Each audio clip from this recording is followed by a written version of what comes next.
Bonsoir à toutes et à tous, bienvenue dans le 19h, voici les titres de l'actualité. C'est une particularité ici en Principauté, le jeudi 8 juin, jour de la Fête-Dieu est férié.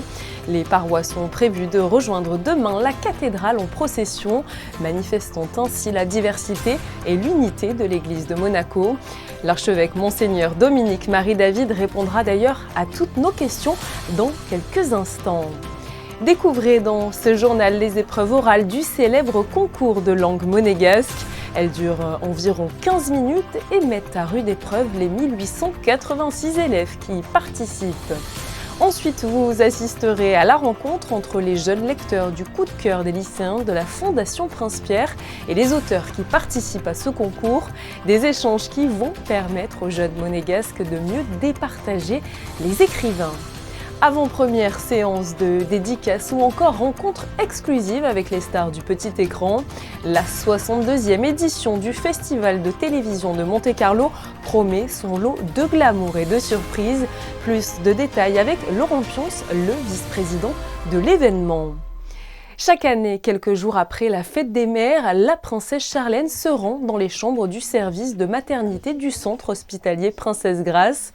Ce mercredi, elle a ainsi pu rencontrer les jeunes mamans et leurs nouveau-nés. La princesse Charlène a également remis à chacune des mamans différents cadeaux pour les féliciter et pour honorer ses enfants qui sont nés en principauté. La Fête-Dieu fait partie des événements et des traditions chrétiennes de la Principauté. Ce soir, nous avons le plaisir de recevoir l'archevêque de Monaco, Monseigneur Dominique Marie-David, pour tout savoir des célébrations qui auront lieu justement demain. Bonsoir. Bonsoir. Alors, la Fête-Dieu est un jour férié en Principauté et représente la solennité du corps et du sang du Christ. Que signifie finalement concrètement cette célébration pour tous les croyants ? C'est une célébration traditionnelle à Monaco et même un jour férié, ce qui n'est pas le cas dans tous les pays. La célébration est vraiment centrée sur ce qu'on appelle le mystère de l'Eucharistie, de reconnaître, c'est la foi catholique, que le Christ est vraiment présent dans son corps et dans son sang sous les apparences du pain et du vin. Et ce jour est consacré à méditer sur ce mystère et même à exprimer publiquement cette foi en la présence de Dieu, de Jésus dans l'Eucharistie, par une messe souvent suivie d'une procession. Et c'est ce que nous faisons à Monaco déjà depuis de très nombreuses années, en ayant ce temps de cheminement, de procession à travers les rues du Rocher. Cette année, la Fête-Dieu aura une dimension particulière pour devenir également la fête du diocèse. Alors, quelles sont justement les petites nouveautés pour cette année 2023 ? Alors, ce n'est pas la première fois que le diocèse se rassemble. Même cette fête du diocèse a déjà eu d'autres manifestations dans le passé. Mais il nous a semblé intéressant de conjuguer à la fois cette fête traditionnelle à Monaco, où déjà se rassemblent de nombreux monégasques et résidents, représentant les différentes communautés, mais de le vivre aussi dans la dynamique que le pape François nous a invités à prendre dès l'année dernière d'une démarche synodale où on privilégie les instants de communion, de transversalité en vue d'un témoignage plus enthousiaste, plus heureux de cette bonne nouvelle de l'Évangile. Donc nous voulons conjuguer les deux, à la fois la tradition et en même temps des aspects de nouveauté. Toutes les paroisses monteront, chacune à partir de leur église, vers la cathédrale, où aura lieu la célébration de la messe à 17h, manifestant ainsi à la fois la diversité et l'unité de notre diocèse. Et nous prolongerons la messe et la procession traditionnelle par un temps convivial. Un vrai rassemblement, vous le disiez, pour tout le diocèse. Qu'est-ce que vous attendez de votre côté d'un diocèse, en fait, si je puis dire ? Alors, un diocèse qui ne se regarde pas lui-même, ça peut toujours être la tentation de se regarder, mais c'est surtout de goûter la joie d'être ensemble et de pouvoir exprimer ce bonheur de porter ce trésor de l'Évangile, cette joie de l'Évangile, comme dit le pape François, d'en être les témoins et de pouvoir le partager au plus grand nombre. Voilà pourquoi cette soirée, et je le souhaite du fond du cœur, sera ouverte au plus grand nombre, même des personnes en recherche, des personnes moins familières de l'Église et de ses rassemblements, seront tout à fait les bienvenus pour ce temps de fête, de partage et de foi et d'espérance, parce que nous avons aussi besoin à Monaco comme dans le reste du monde d'une bonne dose d'espérance par les temps qui sont les nôtres. Merci beaucoup à vous, Monseigneur Dominique. Je vous en prie, Marie-David. je vous en prie. Souvenez-vous, il y a quelques semaines, nous vous parlions des épreuves écrites du concours de langue monégasque. Eh bien, ce mercredi matin, les épreuves orales se sont déroulées au cœur de la mairie. Sandrine Nègre et Lionel Bernardi en ont suivi une partie pour vous. Reportage. Les épreuves orales se déroulent dans la salle du conseil de la mairie depuis lundi. Les élèves se succèdent pour passer cette orale qui dure en moyenne de 10 à 15 minutes. Nous avions 1886 élèves et nous avons, après correction, sélectionné une dizaine d'élèves par niveau. Donc en CM2, une dizaine, et puis ainsi de suite par rapport au secondaire également. Ils passent les oraux en présence d'un jury composé par un représentant de la mairie, un représentant du comité des traditions monégasques et un enseignant de langue monégasque. Se présenter, lire, répondre à des questions sur un texte proposé, parler de la vie quotidienne aussi, tout cela en monégasque bien sûr. Voici ce qui est demandé à ces élèves. On est un peu stressé, mais franchement, on vient de réviser un peu avec notre cahier et ça devrait bien se passer, on espère en tout cas. Finalement, qu'est-ce que vous avez révisé pour cette orale que vous n'aviez peut-être pas révisé pour les épreuves écrites ? Un peu le vocabulaire qu'on a vu toute l'année, les temps des verbes. J'aime bien le concept d'apprendre la langue du pays où on est, parce que souvent dans les infos on apprend qu'il y a des langues qui disparaissent, et je trouve que c'est important de continuer à l'apprendre pour la perdurer, pour éviter qu'elle ait le même destin que beaucoup d'autres langues dont on apprend hélas la disparition de plus en plus. Prochain rendez-vous lié au concours de monégasque, la remise des prix ici même dans la cour d'honneur le 22 juin. Un hommage particulier sera rendu au prince Régnier III dans le cadre de son centenaire. C'est un moment toujours très attendu par les jeunes lecteurs du coup de cœur des lycéens de la Fondation Prince-Pierre. Ils ont rencontré mardi les auteurs qui font partie de l'ultime sélection d'ouvrages retenus pour obtenir cette récompense. Patricia Navarro et Jean-Alexandre Dordet ont assisté à leurs échanges. C'est au mois d'octobre prochain que sera officiellement connu le nom du lauréat 2023 du prix du coup de cœur des lycéens de la Fondation Prince-Pierre. Mais c'est depuis le mois de septembre dernier déjà que les lycéens, transformés pour l'occasion en jurés, sont à pied d'œuvre. Ils ont été amenés à lire une dizaine d'ouvrages pour n'en retenir finalement que 5. Et pour les départager, au-delà de l'intérêt porté à chacun des livres, il leur a été offert la possibilité d'échanger avec les auteurs. Une rencontre sous la forme d'un speed dating. Rencontrer des lycéens, c'est très différent de rencontrer le public qui se rend au salon littéraire. Et donc, de venir ici, c'est me confronter en fait, à un point de vue différent de celui que j'entends toujours. Donc, j'adore. Rentrer dans le cerveau d'un auteur, adopter sa manière de penser, c'est extrêmement riche. Et puis, c'est un exercice formidable. Leurs questions sont extrêmement spontanées. Elles sont sans barrière, sans filtre, et ça c'est très agréable. Après, honnêtement, voir autant de jeunes dans une même salle qui ont lu des livres ou qui vont les lire, pour moi c'est magique. Les auteurs sont passés de table en table pour répondre aux nombreuses questions des lycéens qui attendaient avec impatience cette rencontre qui leur a permis de mieux comprendre le travail d'écriture tant sur la forme que sur le fond. En fait, c'est un moment de partage où l'œuvre qu'on a lue, on voit par qui elle a été écrite et comment. Et ça, je trouve que c'est une démarche qui est intéressante parce qu'on comprend les idées derrière, les choses qui ne sont pas forcément expliquées. Quand j'ai commencé à lire les livres, je me suis dit ça m'intéresserait vraiment de savoir par les chemins, les étapes qu'ils ont pris. Ça m'a vraiment intéressé de savoir l'auteur, comment lui, si par exemple c'était sa vie ou s'il a pris des exemples de la vie de quelqu'un de sa famille ou de son entourage. Cette expérience unique aura eu le mérite non seulement d'éveiller le désir de lecture chez ces lycéens, mais aussi de les préparer aux futures échéances scolaires qui les attendent, avec les épreuves de français du baccalauréat, puis le grand oral en terminale, qui demande une aisance orale et de porter avec conviction leur choix de thématique. C'est ce qu'ils ont été amenés à faire dans le cadre du coup de cœur des lycéens, en débattant pour conduire leur ouvrage préféré jusqu'en finale. Le festival de télévision de Monte-Carlo prendra de nouveau possession du Grimaldi Forum du 16 au 20 juin prochain. Et cette édition 2023 s'annonce d'ores et déjà exceptionnelle avec de nombreux inédits. Pour nous en parler, Laurent Pionce, le vice-président délégué de l'événement, est avec nous ce soir. Bonsoir. Bonsoir. Alors, quels vont être les moments forts de ce 62e festival de TV de Monte-Carlo ? Beaucoup de moments forts, notamment dès l'ouverture. Donc le vendredi 16 juin au Grimaldi Forum avec une avant-première mondiale qui sera diffusée donc au Grimaldi Forum.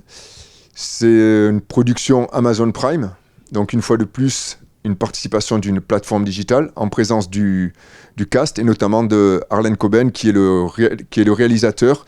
D'ailleurs la série est tirée de son roman.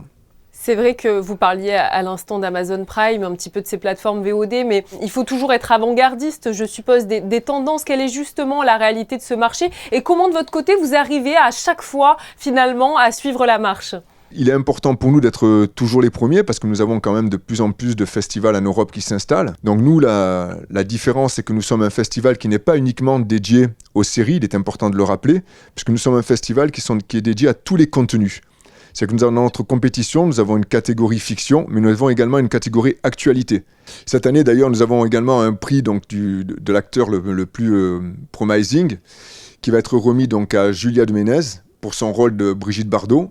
Et on est convaincu c'est une actrice qui va faire une très grande carrière. Là aussi, par le biais de cette award, on se veut visionnaire également sur la carrière des actrices ou des acteurs. Et le clou de la manifestation, c'est la clôture, la remise des prix, durant laquelle donc plus de 9 d'or seront remises, mais également une nymphe d'honneur à Howard Gordon, qui est le producteur, créateur notamment de 24 heures, Homeland. Vous parliez des nymphes d'or, c'est vrai, elles sont toujours très, très attendues pendant le festival, mais j'aimerais que l'on parle du prix spécial du prince Régnier III qui prend encore plus de sens cette année avec le centenaire de sa naissance. Exact, oui, c'est vrai. D'ailleurs, un hommage sera réservé donc au prince Régnier III, qui est, je le rappelle, le créateur du festival de télévision en 1961.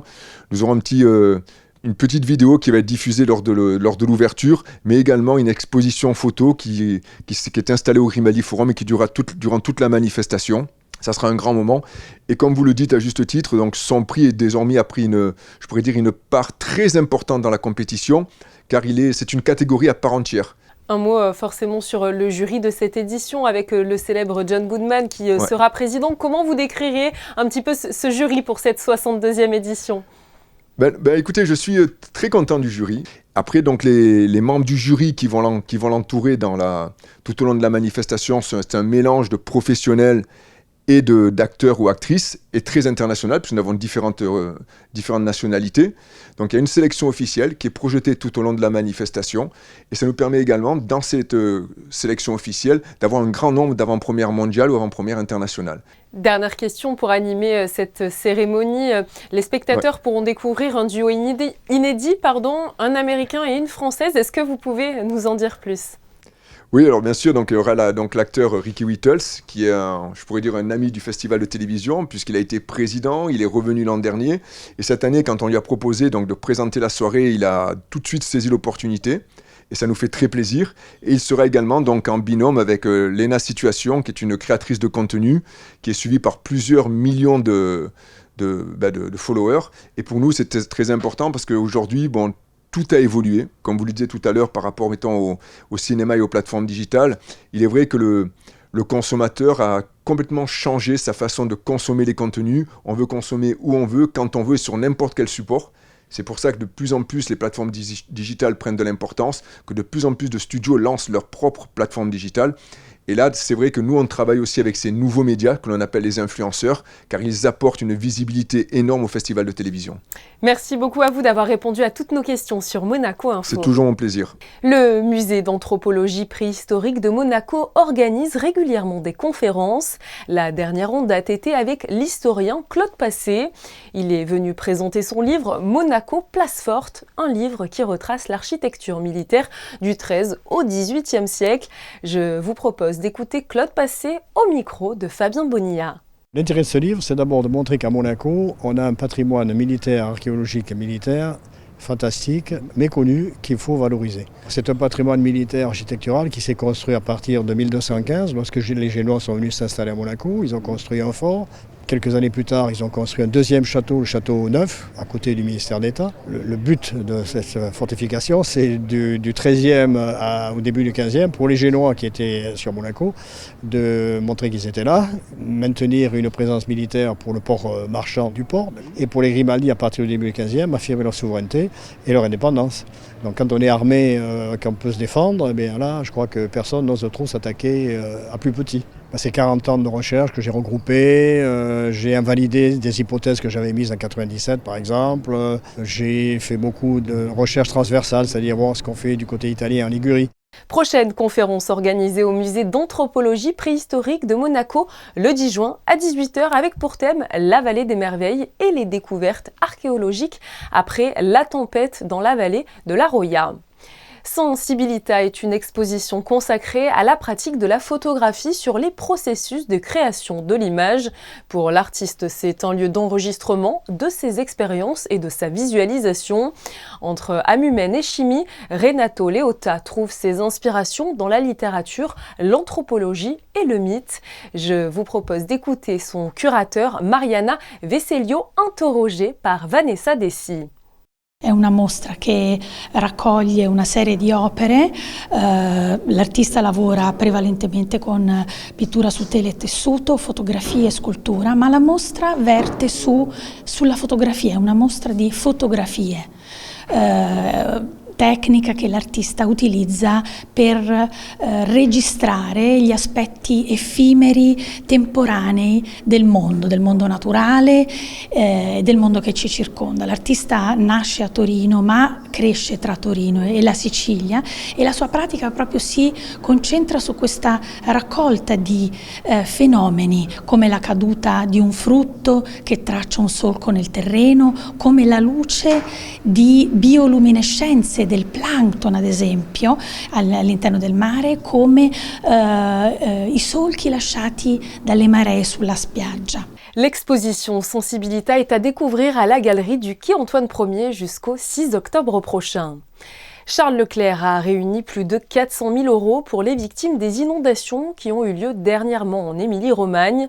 Le pilote monégasque a en effet vendu le casque, la combinaison, les gants et les bottines qu'il portait pour le dernier Grand Prix de Monaco. La vente aux enchères était d'ailleurs organisée par Sotheby's Monaco. Si vous souhaitez obtenir une bourse d'études ou une bourse de promotion sociale, eh bien, vous pouvez d'ores et déjà déposer votre demande en ligne sur monguichet.mc à la section éducation, puis demander une bourse. Lancée l'année dernière, la dématérialisation de cette démarche avait bénéficié d'un véritable engouement auprès des usagers avec près de 95% des dossiers déposés en ligne. Attention, pour bénéficier de l'une de ces bourses, vous devez répondre à des critères bien précis. La démarche est disponible jusqu'au vendredi 29 septembre, 14h. N'hésitez pas à aller vous inscrire ou vous renseigner donc directement sur le site monguichet.mc.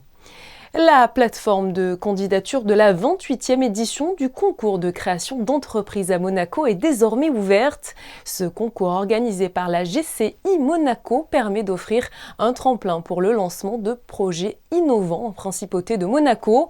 Pour tenter alors de succéder aux gagnants 2022, les entrepreneurs sont invités à s'inscrire au plus vite. Pour cela, il vous faudra remplir un dossier en ligne disponible sur le site internet de la JCE.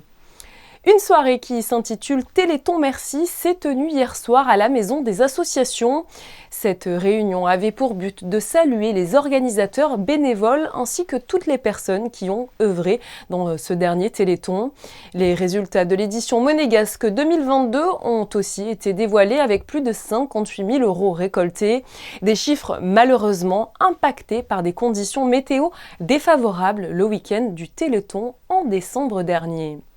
Conjointement à la Monaco Art Week, la 7e édition du salon Art Monte Carlo aura lieu le 8 et le 9 juillet prochain au Grimaldi Forum, une manifestation qui s'adresse aux amateurs d'art et de design.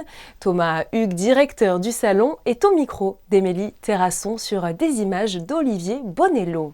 Alors l'objectif, c'est de rassembler à Monaco, mais aussi sur la Côte d'Azur, les acteurs majeurs dans le marché de l'art contemporain et de l'art moderne, avec une sélection assez restreinte d'une quarantaine de galeries internationales, et d'offrir ce plateau aux visiteurs venant de la région, mais aussi aux visiteurs internationaux qui peuvent être attirés par la qualité de notre manifestation.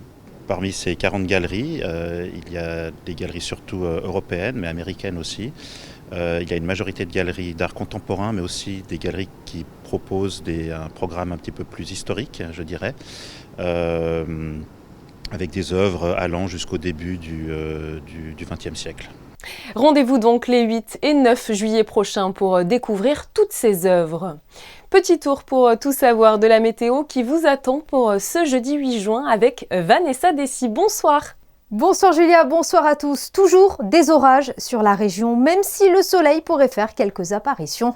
Les températures oscilleront de 16 à 21 degrés. Le soleil se lèvera à 5h48 et se couchera à 21h08. Et nous fêterons les Médards.